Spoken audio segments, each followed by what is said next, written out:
federal government announcing a sweeping loan modification program aimed at helping out struggling homeowners. CNBC's Diana Olick has the details in Washington. Diana. Well, Maria, it's called the Streamlined Modification Program, and it's designed to give Fannie Mae and Freddie Mac a clear process for saving troubled loans. But critics are already questioning how effective it'll be in the end. I think, look, it's a step forward. Fannie and Freddie can and should lead the market, and so today we'll give them credit for stepping forward. I would quibble and say it's about a year too late for the whole industry.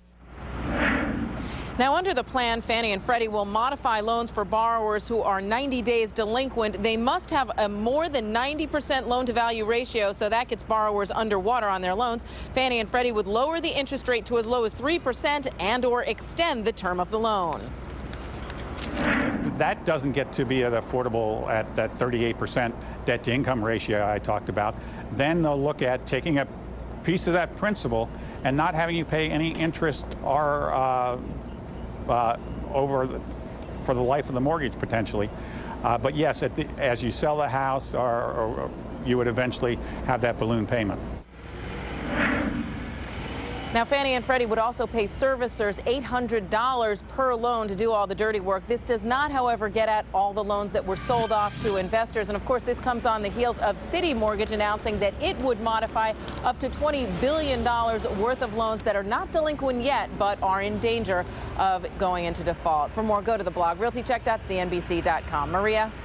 Diana, stick around. Let's dig deeper into why loan modifications play a key in grabbing control of this spiraling housing crisis. Joining the conversation, Paul Miller, Group Head of Financial Services at FBR Capital Markets. Susan Walker is a professor of real estate at the University of Pennsylvania's Wharton Business School. Faith Schwartz, Executive Director of Hope Now, and Fred Glick is a mortgage broker and CEO of U.S. Loans Mortgage. All thanks for being with us.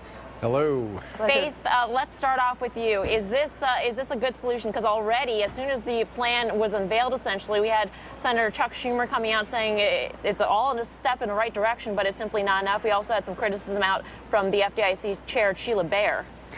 Well, I haven't seen that, but I want to tell you why this is important. We finally have an affordable solution with a housing ratio that's been agreed upon by the largest investors in the country, Fannie Mae and Freddie Mac. And we got together with all the loan servicers through Hope Now and FHFA, Fannie Freddie, and worked on a streamlined solution so that the 90-day plus delinquent borrowers would not go into foreclosure, and it would be a quick and efficient solution. You need the investors at the table to come up with a streamlined solution throughout all of this. So it's a huge step forward, and the balance sheet lenders that have offered to also do this is a critical component of moving forward. Diana, why don't you step back into this conversation and fill us in on some of the criticism, the reaction that we've seen so far since this plan has been unveiled this afternoon? Well, and that would be a question I would also have for Faith, is that a lot of people are saying that 38% debt-to-income ratio is just too much nowadays, especially when that's just the home loan. And you're talking about Americans who are getting more and more underwater with credit card payments and auto payments. And I believe that Sheila Bair has even had trouble with her IndyMac modification, saying that 38% is just too high and that borrowers need more. Do you believe that as well? Do I believe that? No, I think it's a good first step for a streamlined modification. This does not substitute the loan-by-loan reviews that are going on that have either a lower or similar housing ratio involved with them in loan modification. That won't stop. This is meant to get to the loans that are slipping through and are already 90 days past due for a quick, efficient, affordable solution. If that does not work for the borrower, they should be reviewed loan by loan to have a better solution. Paul, I want to ask you. But there's another criticism that it's also not writing down principal, that the principal is being tacked on to the end of the loan, and that you're in fact just pushing out some of the problems by doing temporary modifications at, say, at 3%. Is that going to solve the problem permanently, or is this just a temporary mandate? Well, you know, the features of this program were well thought out, and by reducing interest rate, extending terms, and/or forbearing principal on the back end of a loan, you have an extremely different affordable payment in place for the borrower for a long time. And so that is actually helping the program so they don't go into foreclosure. When you forbear principal, you do not charge interest, so therefore, in addition to the lower rate, you're really in effect lowering more of the rate for the borrowers so they can stay in their home. This won't work for all. This won't work for loans who have been abandoned, the houses or their investor properties, but this will work for borrowers who have a willingness and desire to stay in their home. Paul, let's bring you into the conversation. Certainly the markets aren't the end-all, be-all in terms of judgment on any given plan, but certainly the market reaction today was an initial rally and then a fallback, and the investors that we've talked to since have said, you know what, all of the solutions that have come out, whether it be from the private sector or the program unveiled today, they seem a little bit haphazard. What's your take on all of what is going on here and how far this goes in solving this crisis? Well, I think the market's kind of tired of all these programs that have announced, and really nothing has come good out of them. I mean, if you remember a year ago, the market was excited about the FHA HOPE program from the beginning, and it really hasn't worked the way everybody wanted it to work. So I think the market is now taking this. I want to see if this really does help. The system has jammed up with foreclosure, a lot of foreclosed assets. This program probably helps on the margin, but because so many people are underwater out there and just walking away from their homes because there's a tipping point when somebody's going to walk away, the program really doesn't really address that issue, and that's the real problem, is that these guys can't afford their home, point one, and point two, they're 20, 30, 40%, sometimes 50% under on the house, and there's no reason to stay in the house when they're that far under on the equity side.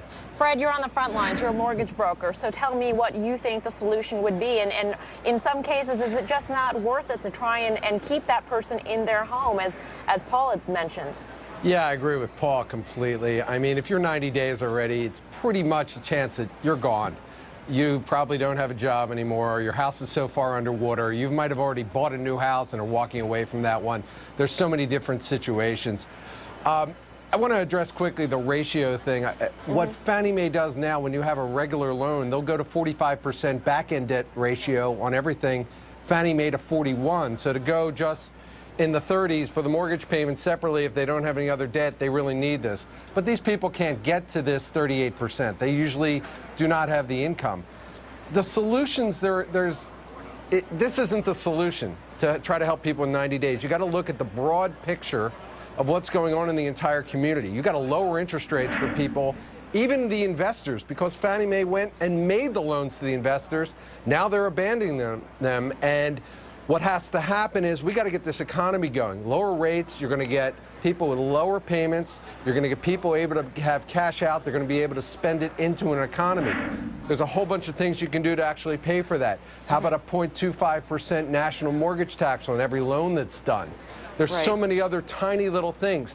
Fannie Mae can start doing loans where they underwrite them like the VA does, which is on your net income and not on your gross income, because you have local taxes. Say in Philadelphia here, we have a local city tax over 4%. You don't have that when you step across the county lines. Big difference at 3% of your income has to go to taxes. Right. A lot of great proposals out there. Professor Wachter, I want to ask you this.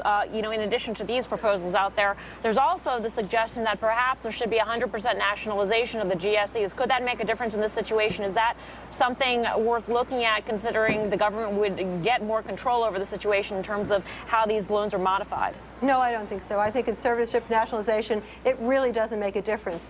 What makes a difference is how many borrowers are going to be helped by this, and there will be hundreds of thousands of borrowers potentially helped by this, but it doesn't address the real borrowers in trouble, the borrowers who are really in trouble, and those are those who've taken these private label mortgage-backed securities, which weren't underwritten by Fannie Freddie in the first place, but rather by private label, Wall Street, and these mortgages are still locked up.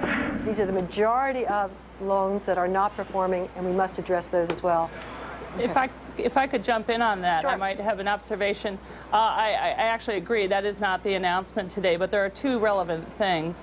One is we have a standard now that has been agreed to by major investors and portfolio lenders, many of them, to do this, and that's step one. Step two is on the subprime securitizations. Actually, we're seeing through data that at least on those, they're being heavily modified more than they were a year ago, significantly higher numbers. So there is activity going on within those securitizations. If this and similar programs add value to that investor over foreclosure, they should be considered for all investors a similar process, because at the end of the day, it's better than foreclosure.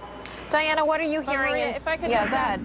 Yeah, if I could just add to that, what we're hearing, though, out on the street is that we're moving out of the subprime loans, many of which have already adjusted and have already been modified, and we're moving into the prime loans that are really showing trouble now, and that is due to the trouble in the economy and to the losses in jobs. And what we're also hearing is that some of those investors and lenders are not willing to modify these loans because they're still waiting to find out what they're going to get from the TARP. Are they going to get these loans bought as a whole, or if they modify them, are they going to lose money when they could get the money from the TARP? Well, so the that's money why from the TARP, the problem with that, is that we're basically in a lame duck government, and we've heard already from people within the Treasury that there's some reluctance to make any big sort of commitment of the TARP during this time, only to have it reversed by the next administration. Paul, do you see that could be a solution that could be coming in the next couple months?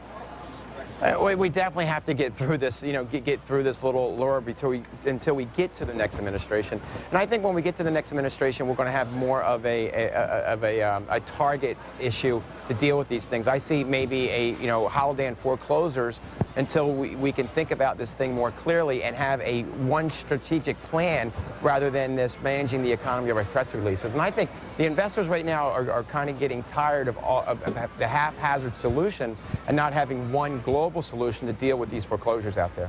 It sounds like, though, we can't get one global solution until a new administration is in town in Washington, D.C. Diana, what are you hearing on this? Can we make any other major efforts to solve this crisis in the next couple months? Well, Melissa, that's the problem, is you're talking about the Obama effect. Everybody wants to know what's going to happen, and they see that there's a new president coming in, and is he going to do certain things that haven't been done yet? Number one, perhaps getting bankruptcy judges, which was part of his platform during the campaign, getting bankruptcy judges back into loan modifications. So you may see folks in Congress want to move other plans forward before we even get to that. But the question is, when are they going to move, and can they move now when you still have a Congress that perhaps, is lame duck, but, they're having a hearing tomorrow to try to see where services are in the loan modification process. Again, it's just this whole set of unknowns, and we have to wait. Right. Professor Wachter, speak to the Obama administration. Tell them the number one thing they could do to solve this housing crisis once January 20th rolls around. We have to have services on board. Once the housing sector of the economy is solved, then we can have all the other solutions, all the other deficit spending, which is coming, will help buoy up the economy.